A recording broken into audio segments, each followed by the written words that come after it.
आपने पिछले लेक्चर से supreme court and high court को बेहतरीन ढंग से मास्टर कर लिया होगा। तो ये पार्ट 2 है जुडिशियल सिस्टम के रिगार्डिंग, जिसमें हम 3-4 टॉपिक बहुत ही बेहतरीन ढंग से करने वाले हैं। क्या क्या? एक तो हम करेंगे जुडिशियल एक्टिविज्म। जुडिशियल एक्टिविज्म है, किधर गया, एक मिनट रुको। जुडिशियल एक्टिविज्म, फिर जुडिशियल रिव्यू पढ़ेंगे, फिर पढ़ेंगे ट्रिब्यूनल्स क्या होते हैं, कितने टाइप के होते हैं, फिर पढ़ेंगे सबऑर्डिनेट कोर्ट्स, और एक टॉपिक और बचा तो भी कर लेंगे। ठीक है, ये सारा कुछ एजेंडा है आज के इस पर्टिकुलर लेक्चर का। तेरा कुछ डिटेल मेरे बारे में आपको मालूम ही है, अगर नहीं मालूम तो पॉज करके आराम से पढ़ सकते हो। जस्ट लास्ट पॉइंट पे ध्यान दीजिए, in case you need personal counselling you can fill out the form given in channel description. पहला टॉपिक स्टार्ट करते हैं, दैट इज जुडिशियल रिव्यू। तो बहुत सारे फैक्ट्स है, लेकिन हम इंपॉर्टेंट फैक्ट्स करते हुए चलेंगे। तो देखो, जो जुडिशियल रिव्यू का कॉन्सेप्ट है ना, डॉक्ट्राइन है, वो ओरिजिनेट हुआ कहाँ? यूएसए में। जुडिशियल रिव्यू होता क्या है पहले ये समझ लो, सब फिर सारा कुछ समझ आ जाएगा। जुडिशियल रिव्यू जो है पावर ऑफ जुडिशरी है, जो एग्जामिन करता है कॉन्स्टिट्यूशनलिटी ऑफ लेजिस्लेटिव इनेक्टमेंट्स, मतलब जितने भी कानून बनते हैं किसी देश में तो कॉन्स्टिट्यूशनल है कि नहीं है, ये चेक करना वो यहाँ के कोर्ट का काम होता है, और इसी चीज को जुडिशियल रिव्यू के नाम से जाना जाता है ना। ना केवल पॉलिसीज लॉज, उसके साथ साथ एग्जीक्यूटिव के जो ऑर्डर्स है सेंटर और स्टेट दोनों के, उन सब को चेक करना कि वो कॉन्स्टिट्यूशन के अकॉर्डिंग है कि नहीं, इसी को क्या कहा जाता है? जुडिशियल रिव्यू कहा जाता है। बोलो अभी एकदम अच्छे से क्लियर हो गया? Very good. दूसरा पॉइंट ये है कि जो सुप्रीम कोर्ट है वो डिक्लेयर करता है पावर ऑफ जुडिशियल रिव्यू। क्या हाई कोर्ट के पास भी है क्या? बिल्कुल है। और ये जो जुडिशियल रिव्यू का कॉन्सेप्ट है, पावर है हाई कोर्ट और सुप्रीम कोर्ट के पास, ये बेसिक फीचर ऑफ कॉन्स्टिट्यूशन का पार्ट है, जो केशवानंद भारती केस में आया था, डॉक्ट्राइन ऑफ बेसिक स्ट्रक्चर। आपको पता ही होगा बेसिक चीज, राइट? तो पहला, दूसरा, तीसरा पॉइंट हो गया। चौथे पॉइंट की बात किया जाए तो जो जुडिशियल रिव्यू है, judicial review needed for the following reason. कौन कौन सा? पहला, कि uphold the principle of the supremacy of the constitution, की कॉन्स्टिट्यूशन सर्वोत्तम है हमारे देश में, और मेंटेन करना फेडरल इक्विलिब्रियम को, इसके बीच में ऑब्वियस है सेंटर और स्टेट के बीच में, और प्रोटेक्ट करना fundamental rights of the citizen को। इन तीनों रीजंस की वजह से जुडिशियल रिव्यू का कॉन्सेप्ट हमारे कॉन्स्टिट्यूशन में है। मतलब कॉन्स्टिट्यूशन में डायरेक्टली आपको नहीं मिलेगा, इनडायरेक्ट वे में आर्टिकल 13 के अकॉर्डिंग जुडिशियल रिव्यू जो है वो बेसिक फीचर का पार्ट है, राइट? तो ये जो फ्रेज है जुडिशियल रिव्यू, आप कहीं भी नहीं मिलेगा पूरे कॉन्स्टिट्यूशन में। जो प्रोविजन है वो बहुत सारे आर्टिकल जो है कन्फर करते हैं पावर ऑफ जुडिशियल रिव्यू किसको? Supreme court and high court को। ठीक है, वो कौन कौन से प्रोविजन है देखो ध्यान से। एक तो आर्टिकल 13 है, 32 है। आर्टिकल 13 क्या बोलता है कि कोई भी लॉ जो इनकंसिस्टेंट है फंडामेंटल राइट से, एक्सेप्ट, कुछ एक्सेप्शन है एज पर आर्टिकल 31B एंड C, है ना, उसको बाद में देखेंगे, कि अगर कोई भी, मतलब उसको ऑलरेडी अपन देख चुके हैं फंडामेंटल राइट वाले चैप्टर में, तो आपको पता ही होगा। तो फंडामेंटल राइट को अगर कोई भी पर्टिकुलर लॉ, कानून, है ना, इनेक्टमेंट वायलेट करता है तो उसको हम नल एंड वाइड घोषित कर सकते हैं एज पर आर्टिकल 13। और इसी जो है यही इनडायरेक्टली क्या बोलता है जुडिशियल रिव्यू का, कि हम हर एक लॉ, कानून को चेक करेंगे कि वो कॉन्स्टिट्यूशनलिटी उसका है कि नहीं। अगर कॉन्स्टिट्यूशन का ऑर्डर नहीं होगा तो उसको हम स्टेक डाउन कर देंगे। बोलो एकदम क्लियर। सेम मैनर में आर्टिकल 32 क्या गारंटी करता है? कॉन्स्टिट्यूशनल लिमिटेज का। तो ये भी इनडायरेक्ट वे में जुडिशियल रिव्यू के लिए प्रोत्साहित करता है किसको? High court and supreme court. High court की बात किया जाए तो कॉन्स्टिट्यूशनल लिमिटेज है आर्टिकल 226 में, जो एम्पावर करता है हाई कोर्ट को इशू करना डायरेक्शन या फिर ऑर्डर और रीट्स for the enforcement of the fundamental right for any of the purpose. अच्छा, फंडामेंटल राइट के साथ साथ लीगल राइट के लिए भी रीट्स इशू कर सकता है कौन? High court. बोलो है ना, गुड। और बाकी आर्टिकल जो वो एम्पावर करते हैं किसको? High court and supreme court को जुडिशियल रिव्यू के लिए। इसको आराम से आप पढ़ सकते हैं। ध्यान है कि जुडिशियल रिव्यू जो है वो इंडिया में बात किया जाए तो थोड़ा नैरोवर है, एज एग्जिस्ट कहाँ पे? यूएसए में जो एग्जिस्ट करता है उससे हमारे यहाँ पे जो जुडिशियल रिव्यू का कॉन्सेप्ट है वो थोड़ा नैरो डाउन है। ठीक है, अमेरिकन कॉन्स्टिट्यूशन जो है वो एक्सप्लिसिटली बात किया जाए तो बिल्कुल मेंशन नहीं करता है क्या? Concept of judicial review in any of the provision, लेकिन स्टिल वहां पे प्रैक्टिस किया जाता है जैसे हमारे यहाँ पे किया जाता है, राइट? बट वहां पे वाइडर उसका उनका स्कोप है, हमारे यहाँ थोड़ा सा नैरोवर है। और ऐसा इसलिए कि American constitution provide for due process of law. हाँ, अब यहाँ पे ध्यान समझो, एक होता है प्रोसीजर एस्टेब्लिश बाय लॉ। इसमें ये देखते हैं कि क्या आपने जो लॉ है उसका एकदम procedure step by step follow किया कि नहीं। और ड्यू प्रोसेस ऑफ लॉ बोलता है कि नहीं नहीं नहीं, हम ये तो देखेंगे कि आपने फॉलो किया कि नहीं, वो पूरा पूरा स्टेप बाय स्टेप। साथ में हम ये भी देखेंगे जो पर्टिकुलर लॉ है वो जस्ट एंड फेयर है कि नहीं है। पता चला कोई भी कानून बन गया है ना, मान लो कि 50 साल से कोई कानून चल रहा, उस टाइम के लिए वो ठीक था, लेकिन अभी के लिए तो बहुत ही गंदा कानून है, घटिया कानून है। तो अगर हम केवल और केवल ये देखें कि आपने जस्ट प्रोसीजर फॉलो किया है तो कंप्लीट जस्टिस तो हुआ नहीं। कंप्लीट जस्टिस के लिए हमें ये भी पता होना चाहिए कि जो आपने लॉ फॉलो किया है वो जस्ट एंड फेयर है भी कि नहीं है। तो इसलिए ड्यू प्रोसेस ऑफ लॉ वहां पे चलता है, और हमारे यहाँ पे भी ये किसी ना किसी वर्डिक्ट में आया था, सुप्रीम कोर्ट के चलता है। ठीक है, अच्छा, क्या आप बता सकते हो क्या कमेंट करके कौन से वर्डिक्ट में बोला था ड्यू प्रोसेस ऑफ लॉ भी फॉलो करना? ठीक है, ओके। अगला बात करते हैं जुडिशियल रिव्यू का, वही चल रहा ऑब्वियस है ना।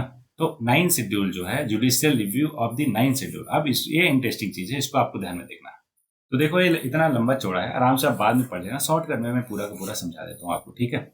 तो आर्टिकल 31B जो है वो सेव करता है एक्ट्स एंड रेगुलेशन जो 9th शेड्यूल में इंक्लूड है। अब समझो ध्यान से, अब 1951 टाइम पे क्या फर्स्ट अमेंडमेंट जब हुआ तो जवाहरलाल नेहरू को क्या करना था, हम सोशियो इकोनॉमिक या फिर वेलफेयर सोसाइटी है, राइट। तो उसके लिए जरूरी है कि हर एक को न्याय मिलना चाहिए, सोशियो इकोनॉमिक डेवलपमेंट होना चाहिए हर किसी का। उसके लिए लैंड रिफॉर्म वो लेकर आए, लेकिन फंडामेंटल राइट टू प्रॉपर्टी था, वो बोला फंडामेंटल राइट में कि नहीं नहीं, फंडामेंटल राइट को आप वायलेट नहीं कर सकते। तो इसलिए उन्होंने कहा कि हम फर्स्ट अमेंडमेंट करते हैं और एक नया शेड्यूल एड कर देते हैं, किसमें, कॉन्स्टिट्यूशन में, जिसको 9th शेड्यूल बोला। और बोला कि जितने भी लॉज हम 9th शेड्यूल में रखेंगे, जैसे लैंड रिफॉर्म, एग्रीकल्चर से रिलेटेड कुछ चीजें, उसको आप चैलेंज नहीं कर सकते हो कोर्ट में। मतलब एक तरीके से उन्होंने इम्यूनिटी प्रोवाइड कर दिया 9th शेड्यूल को। बोलो एकदम क्लियर यहाँ तक, वेरी गुड। अब क्या हुआ, धीरे धीरे केसेस चलते गए। अब 1973 में आपको पता है केशवानंद भारती केस आया, क्या है, केशवानंद भारती केस, राइट। उसके बाद क्या हुआ कि तब भी ये सारा कुछ चलता रहा, वहां पे डॉक्ट्राइन ऑफ बेसिक स्ट्रक्चर आया, क्या, डॉक्ट्राइन ऑफ बेसिक स्ट्रक्चर। अब सिग्निफिकेंट जजमेंट इसमें हुआ आई.आर. कोहेल्वो केस ऑफ 2007 में। वहां पे क्या हुआ, सुप्रीम कोर्ट ने ये रूल किया कि there could not be any blanket immunity, कोई भी ब्लैंकेट इम्यूनिटी आप प्रोवाइड नहीं कर सकते जुडिशियल रिव्यू पर, ठीक है। क्यों, क्योंकि ये जुडिशियल रिव्यू जो है डॉक्ट्राइन ऑफ बेसिक स्ट्रक्चर का पार्ट है ना।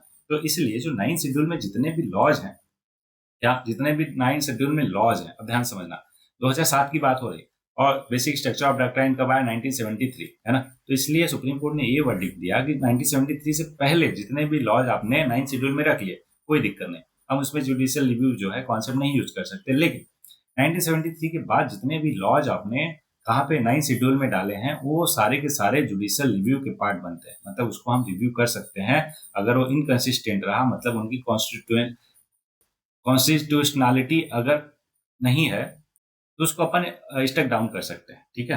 होपफुली आपको ये सारा कुछ जितना भी यहाँ पे लिखा हुआ है आपको बेहतरीन ढंग से क्लियर हो गया। आगे बढ़ते हैं कि जुडिशियल एक्टिविज्म, अब ये भी बहुत ही इंपॉर्टेंट टॉपिक है, पहले समझ लेते हैं होता क्या है, ठीक है। देखो जुडिशियल एक्टिविज्म जो है वो डिनोट करता है प्रोएक्टिव, क्या, proactive role played by judiciary in the protection of the rights of citizen and in the promotion of the justice, ठीक है। सिटीजन के राइट और जस्टिस को प्रमोट करने के लिए जो प्रोएक्टिव रोल यूज किया जाता है, किसके द्वारा, जुडिशरी के द्वारा, उसी को जुडिशियल एक्टिविज्म बोलते हैं। इतना अच्छे से क्लियर हुआ, वेरी गुड। जो कॉन्सेप्ट है जुडिशियल एक्टिविज्म का, वो भी ओरिजिनेट हुआ कहाँ, यूएसए में। इंडिया में बात किया जाए तो doctrine of judicial activism introduce किया गया था मिड 1970s में वी.आर. कृष्णा अय्यर और जस्टिस पी.एन. भगवती द्वारा। और एक नाम और भी है, वो आराम से आप पढ़ लेना, थोड़ा मिटा देता हूँ, सद्य एकदम क्लियर दिखे आपको। हाँ, जस्टिस ओ चिन्नप्पा रेड्डी और जस्टिस डी.ए. देसाई, इन सबका कंट्रीब्यूशन है क्या, जुडिशियल एक्टिविज्म में, ठीक है। तो ये क्या करोगे, बहुत ही फैक्चुअल है, आपको बस पढ़ना ही है, ठीक है, तो आराम से पढ़ सकते हो। और यहीं से कॉन्सेप्ट आया किसका, पीआईएल का। पीआईएल क्या होता है, पब्लिक इंटरेस्ट लिटिगेशन का, ठीक है। मीनिंग ऑफ जुडिशियल रिस्ट्रेंट क्या होता है, तो देखो जैसा अपन ऊपर पढ़े हैं जुडिशियल एक्टिविज्म, उसमें प्रोएक्टिव होकर हम क्या करते हैं, हम नहीं, मतलब जुडिशरी रोल प्ले करती है प्रमोशन ऑफ जस्टिस और सिटीजन के राइट को प्रोटेक्ट करने में। लेकिन जुडिशियल रिस्ट्रेंट, जैसा कि नाम से लग रहा है, रिस्ट्रेंट लगाना है ना, लिमिट लगाना। तो जुडिशरी पे अगर लिमिट लगा रहे हैं तो उसको जुडिशियल रिस्ट्रेंट बोलते हैं। मतलब दोनों के दोनों अलग अलग फिलॉसफी है, दो फिलॉसफी है, दोनों के दोनों अपोजिट है। बोलो एकदम क्लियर हुआ क्या, वेरी गुड। अब क्या करना है आपको कि ये इंपॉर्टेंट चीजें हैं ट्रिब्यूनल्स के बारे में। अब ये भी इंपॉर्टेंट टॉपिक है, इसको भी ध्यान से देखना। देखो ये सब छोटे छोटे टॉपिक आपको लग रहे होंगे कहाँ प्रीलिम्स में आता है, लेकिन देखो डायरेक्ट प्रीलिम्स भी आता है, साथ साथ में मेंस के लिए तो ऑब्वियसली इंपॉर्टेंट है ही है, ठीक है। चलो बात करते हैं ट्रिब्यूनल्स का। तो हमारे ओरिजिनल कॉन्स्टिट्यूशन में इसका कोई भी प्रोविजन नहीं था, लेकिन 42nd अमेंडमेंट एक्ट ऑफ 1976 से एक नया पार्ट 14A एड किया कॉन्स्टिट्यूशन में, इस नाम से, क्या नाम दिया उसका, ट्रिब्यूनल्स, ठीक है। यहाँ पर दो आर्टिकल एड किए, 323A और 323B। 323A डील करता है एडमिनिस्ट्रेटिव ट्रिब्यूनल से, और बी जो है वो डील करता है ट्रिब्यूनल फॉर अदर मैटर के लिए। इतना क्लियर हुआ क्या। फॉर एग्जाम्पल एडमिनिस्ट्रेटिव ट्रिब्यूनल का नाम दिया कैट। कैट क्या है, सेंट्रल एडमिनिस्ट्रेटिव ट्रिब्यूनल, ठीक है। ये क्या करता है, सेटअप किया गया था पहले समझो 1985 में विद द प्रिंसिपल बेंच, कहाँ पे, दिल्ली में, और additional bench a different state. CAT was set up during the presidency of Rajiv Gandhi, है ना। तो आपको पता ही है, ये प्रेसिडेंसी नहीं, प्राइम मिनिस्टरशिप होना चाहिए, है ना। अब कैट जो है एक्सरसाइज करता है original jurisdiction in relation to recruitment and all services matter of public service covered by it. उसका जुरिडिक्शन एक्सटेंड करता है ऑल ओवर द इंडिया, है ना, ऑल इंडिया सर्विसेज में। Central civil services, civil post under the centre और civilian employ of the defence services, उन सब जगह जुरिडिक्शन किसका है? कैट का। ठीक है। स्टेट एडमिनिस्ट्रेटिव ट्रिब्यूनल भी उसी तर्ज पे बना हुआ है, सेम टू सेम है, आपको पता ही है। आर्टिकल 320 की अगर बात किया जाए तो पार्लियामेंट जो है और स्टेट लेजिस्लेचर वो ऑथराइज हैं प्रोवाइड करने के लिए स्टेबलाइजमेंट ऑफ ट्रिब्यूनल्स, किसके लिए? Adjudication of disputes related to following matter, क्या क्या? जैसे टैक्सेशन से related, foreign exchanges, import and export, industrial, ये सारा कुछ, ये इन सब सब्जेक्ट पे कौन? पार्लियामेंट या फिर स्टेट लेजिस्लेचर जो है वो ट्रिब्यूनल्स बना सकती है। बोलो एकदम अच्छे से clear, very good. Last, I think second last topic है, इसके बाद एक और है ना, जो कि है सबऑर्डिनेट कोर्ट्स। आपने अभी तक हमने क्या देखा है? आपने और हमने मिलके क्या देखा है? सुप्रीम कोर्ट देखा, हाई कोर्ट देखा, फिर उसके बाद क्या देखा? पहला टॉपिक था जुडिशियल जुडिशियल रिव्यू था, फिर जुडिशियल एक्टिविज्म था, फिर ट्रिब्यूनल्स था, राइट। अब हम देख रहे हैं सबऑर्डिनेट कोर्ट्स। बोलो ये सारे के सारे टॉपिक बहुत ही बेहतरीन ढंग से क्लियर, वेरी गुड। तो सबऑर्डिनेट कोर्ट की बात किया जाए तो आपके कॉन्स्टिट्यूशन में मिलेगा 233 आर्टिकल से 237 तक पार्ट 6 ऑफ द कॉन्स्टिट्यूशन। बहुत सारे प्रोविजन है ना, रेगुलेट करने के लिए ऑर्गेनाइजेशन ऑफ सबऑर्डिनेट कोर्ट और इंश्योर करना उनका independence from the executive. Appointment और पोस्टिंग और प्रमोशन कौन करता है? गवर्नर करता है स्टेट में, कंसल्ट करके हाई कोर्ट से। अपॉइंटमेंट ऑफ पर्सन डिस्ट्रिक्ट जज के अलावा to the judicial service of a state are made from the governor of state after consultation with the state public service commission और high court. अब नालसा की बात कर लेते हैं, नेशनल लीगल सर्विस अथॉरिटी। तो देखो हमारे कॉन्स्टिट्यूशन के डीपीएसपी में आर्टिकल 39 ये है जो फ्री लीगल एड प्रोवाइड करने को बोलता है, राइट। तो ये प्रोवाइड करता है फ्री लीगल एड किसको? To the poor and weaker section of the society को, इंश्योर करने के लिए जस्टिस फॉर ऑल। साथ में आर्टिकल 14 और आर्टिकल 22 का क्लॉज 1 जो है कॉन्स्टिट्यूशन का, ये भी बताता है कि it make obligatory to the state ensure करना कि इक्वालिटी बिफोर लॉ हो, और साथ में लीगल सिस्टम जो प्रमोट करता हो जस्टिस, किसके बेसिस पे? इक्वल अपॉर्चुनिटी टू ऑल, सबको इक्वल अपॉर्चुनिटी मिलना चाहिए अपने आप को डिफेंड करने का। फिर 1987 में क्या हुआ? लीगल सर्विस अथॉरिटी एक्ट जो है इनेक्ट किया गया। उसके बेसिस पे बहुत सारी, या यूं कह लीजिए कि बहुत सारे लोगों को फ्री लीगल एड मिला, right, specially weaker, poor and weaker section of society. अब अगला कॉन्सेप्ट है हमारा लोक अदालत का, ठीक है। अब लोक अदालत का मतलब होता है पीपल्स कोर्ट, है ना, लोगों का कोर्ट। लोक लोक का आपको मतलब पता ही है। ये सिस्टम बेस्ड है गांधीयन प्रिंसिपल पे। It is one of the components of ADR. ADR क्या होता है? अल्टरनेटिव डिस्प्यूट रिजोल्यूशन सिस्टम, ठीक है। इंडियन कोर्ट जो है ओवरबर्डन है, आपको पता है, बहुत सारे केसेस है, ठीक है। और रेगुलर कोर्ट जो है are to decide the cases involving a lengthy, expensive और टेडियस प्रोसेस। तो इन्हीं सबको ओवरकम करने के लिए लोक अदालत का कॉन्सेप्ट आया, जो क्या करता है? पहले समझो, फर्स्ट लोक अदालत जो है पोस्ट इंडिपेंडेंट इरा में ही हो गया था। कहाँ पे? गुजरात में 1982 में। लोक अदालत हैज बीन स्टेचुअरी स्टेटस मिला है इनको legal service authority act of 1987 में। और कोई भी कोर्ट फीस नहीं होता, लेकिन अगर होता भी है तो court fees is already paid, the amount will be refunded अगर डिस्प्यूट जो है सेटल हो जाता है लोक अदालत में, ठीक है। जो लोक अदालत का जो अवार्ड है ना, वो बाइंडिंग होता है सारी पार्टीज में, and has the status of a decree of civil court, और नॉन अपीलेबल होता है, मतलब बाइंडिंग होता है, नॉन अपीलेबल होता है, और सिविल कोर्ट का डिक्री होता है इसके पास, ठीक। ओके। लोक अदालत के बारे में एक और चीज, परमानेंट लोक अदालत स्टेचुअरी, इसका स्टेटस है आपको पता ही है। NALSA act of 1987 was amended in 2002 provide करने के लिए for establishment of permanent Lok Adalat to deal with the cases pertaining to the public utility in service. Basic चीजें आप आराम से पढ़ के भी समझ सकते हो, ठीक है, सिंपल चीजें, इसलिए आगे बढ़ जाते हैं। फैमिली कोर्ट की बात करते हैं, इंपॉर्टेंट चीजें ध्यान दीजिएगा। फैमिली कोर्ट क्या होता है? स्पेशलाइज कोर्ट होता है एक्सक्लूसिवली किसके लिए? फैमिली मैटर्स के लिए। Established by state government, high court से कंसल्ट करके, और ऑब्लिगेटरी है सेटअप करना सिटी में जहां पे 1 मिलियन पॉपुलेशन, और provides only one right to appeal which shall lie to the high court. अब ग्राम न्यायालय की बात कर लेते हैं। अभी तक हमने क्या देखा? ऊपर हमने देखा लोकसभा, अब देख रहे हैं हम ग्राम न्यायालय। तो Gram Nyayalaya act of 2008 has been enacted to provide establishment of Gram Nyayalaya, कहाँ पे? At grass root level for purpose of providing access to justice to the citizen at their doorstep. Gram Nyayalaya shall be court of the judicial magistrate first class and is presiding officer, जो इसको न्यायाधिकारी बोलते हैं, वो appoint किया जाएगा state government के द्वारा in consultation with high court. Gram Nyayalaya जो है एक मोबाइल कोर्ट है और shall exercise the power of both criminal और सिविल कोर्ट। ध्यान है कि क्रिमिनल और सिविल कोर्ट दोनों की तरह एक करता है कौन? ग्राम न्यायालय। क्वेश्चन आ जाएगा, आता ही है, आया भी है कि ग्राम न्यायालय जो है केवल सिविल केसेस सुनता है, क्रिमिनल केसेस नहीं सुनता है। गलत जवाब। क्यों? क्योंकि दोनों सुनता है। ग्राम न्यायालय जो है ट्राई करेगा settle the dispute as far as possible. कैसे? बाय ब्रिंगिंग अबाउट काउंसिलिएशन, है ना, conciliation between the parties. And इस पर्पज के लिए वो यूज कर सकता है बहुत सारे काउंसिलिएटर, मतलब कि जो मीडिएटर होते हैं ना, उनको यूज कर सकता है।